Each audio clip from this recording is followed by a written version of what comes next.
hold the microphone. America's first competition talk show. The hub is engaging.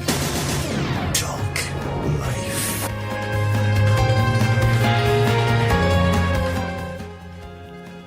You know, I am a student of history. I really appreciate history, and I want to give a little bit of historical perspective here. This is our new segment, Historical Revisionism, all right, 101, and here we go. Let me take you back. 5,000 years ago, Moses told the people of Israel to pick up your shovel and mount your camels and asses, and I will lead you to the promised land. A mere 75 years ago, FDR told us to put down our shovels, sit on our asses, and you're in the promised land. And today, Obama, well, he stole your shovel, he taxed your asses, and he mortgaged the promised land. And now, as you know, the rest of the story. And that really puts it in proper perspective, because I really want to talk about where we are as a nation. We're screwed financially, and and kind of how we find ourselves out, how we figure out where we are headed as a nation financially with everything that's coming down the pipe. I mean, if you are a Jerome Corsey acolyte, then you believe there is no darker day than the days ahead of us. And if you're watching what happened in Greece last week, where the EU and the world came back together to bail them out because the public debt is astronomical there now, it's kind of a piecemeal operation. And I believe, honestly, that what we're seeing in Greece right now is indicative of what may very well be coming down the line in the U.S. Because when you talk about the debt-to-income ratio, when you talk about the deficit of the nation as a whole, the debt that they're holding, a lot of the experts, a lot of the economists I'm reading right now are saying we are literally within 10 years of that very place ourselves here in this country, if not less period of time, if we don't get this right, if we don't reverse some enormous penchants that we have, specifically our federal government. I mean, yes, we got ourselves into this mess, we the people, and our use of credit, but where we're headed, dark days ahead. I mean, how do we avoid a similar situation? Leak, you crunch numbers all day long. What have you learned? Well, at the end of the day, there is a level of taxation above which you stifle the economy and below which you actually you have enough money to fund the operations of the federal government while also encouraging risk-taking in a free market economy. The problem is that if you think of that level, we ever since the inauguration in 2009, we've had a series of promises that require a level of spending above that level of taxation, which means we already had a debt, but the projected debt levels have us increasing the debt by a third by the end of the Obama administration. So we have a level of promising that exceeds the level of taxation at which you start to stifle the economy. So the only answer is either crushing levels of debt or crushing levels of taxation. And that's a huge problem. And so the only fix is to dial back the promise machine.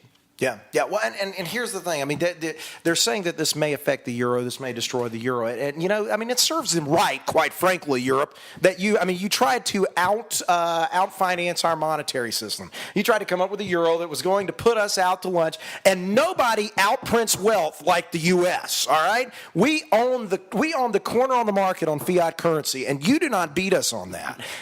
Chad, I just don't see where we go from here, but I do know one thing.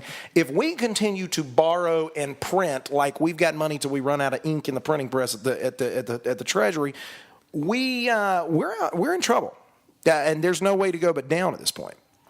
Well, it's the quickest way to impoverish your citizenry is to print money the way that our government has been. I mean, all you have to do is look south to South America and look at the way that those governments, with their high levels of inflation, they keep their citizenry in constant poverty. They have no way ever to better themselves.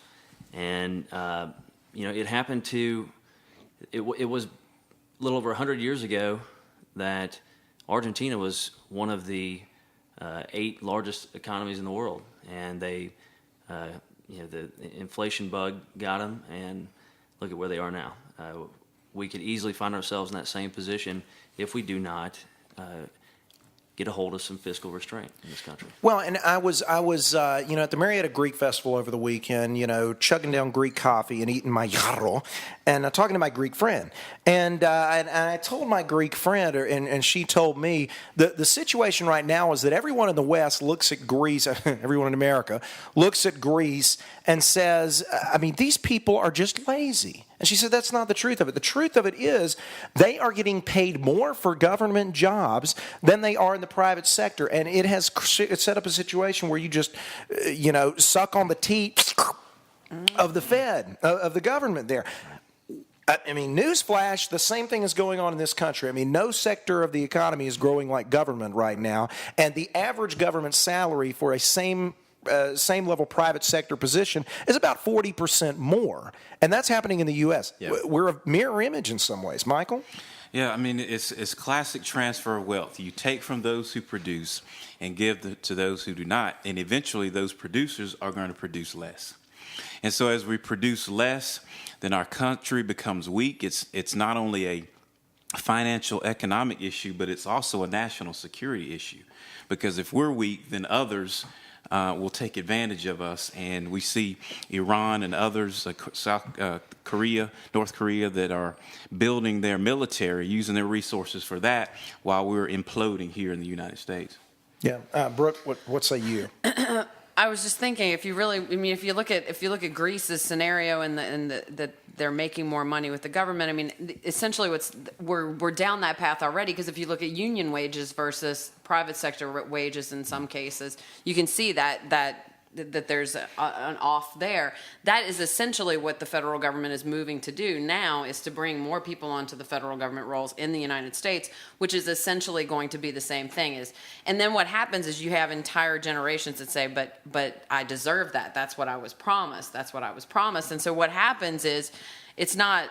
it's over time, it works into the mentality of the recipients that they deserve this. This is what they were promised. This is what they were promised. We already see that with Social Security. We already see that with the baby boomers going into the Social Security age. We see that but I paid into that system for that amount of time. I'm not going to be the one to sacrifice it to watch it go away. So I think definitely we're going down that path. Yeah, and who cuts off the pressure valve in this situation? I think about right now, they're saying that California could potentially be the trigger here in the U.S. California recently started paying their government workers in IOUs. And I don't know how much more clearly you can explain this than what's going on there. And I've been applying myself to the situation. I'm thinking if we could just simply dissolve the Treaty of Guadalupe and, secede California back to Mexico, because they've been wanting it so bad. They want the debt anyway, all right? They assume the problem. We know Texas can take care of themselves. The worst that we lose out is Vegas. And everything that happens in Vegas stays in Vegas anyway, so we're not benefiting from it. So I think ultimately, if we dissolve this, we might solve all our problems right there. Leek, you got to admit, this deserves some very serious contemplation. Well, we could go back to a state non-federal bank situation for California, where they just print their own money. And then they just stay in California, and then they foster this hyperinflation, but it stays at the borders, and then they just buy everything from each other like a bunch of Argentinians during the 1980s. And it would cordon off the problem, like a bunch of kids, with measles. And as long as the kids with measles stay in California, you are really a ruthless bigot, aren't you? It's the wild, wild west. What can we say? I put the Mac in Machiavelli. I'd say you did. McNeely, Michael, redeem us a little bit here at the end. Well, with California and the situation they're in, the United States as a whole, we're going to end up bailing out California, and it's one bailout after the other. And at some point, you run out. Yeah. This cycle cannot continue, and I think Democrats are just hoping it can last long enough for them to prosper as long as they can. The gold rush is over. California knows how to party right off the deck. We'll see you tomorrow on the Hub. It's not confidential. I've got potential.